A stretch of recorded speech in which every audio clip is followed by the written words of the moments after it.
ക്ഷേമ പെൻഷനായിട്ട് ബന്ധപ്പെട്ട പ്രധാനപ്പെട്ട അറിയിപ്പാണെന്ന് നിങ്ങളായിട്ട് ഷെയർ ചെയ്യുന്നത്. ചാനൽ ആദ്യമായിട്ട് കാണുന്നവർ സബ്സ്ക്രൈബ് ചെയ്യുക. നേരെ വീഡിയോയിലേക്ക് പോകാം.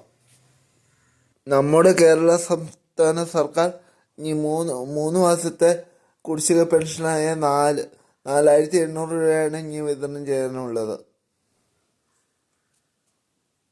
5 മാസത്തെ കുടിശ്ശിക ഉണ്ടായിരുന്നു. അതിൽ 2 മാസത്തെ കുടിശ്ശിക ഒരെണ്ണം ജനുവരിയിലും പിന്നെ 2024 ഓണത്തിനും വിതരണം ചെയ്തിരുന്നു.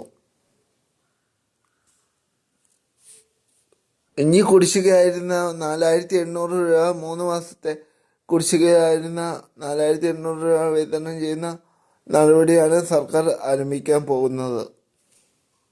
കാര്യങ്ങളെക്കുറിച്ച് വ്യക്തതയായ ഒരു സൂചന ധനകാര്യമന്ത്രി അറിയിച്ചു.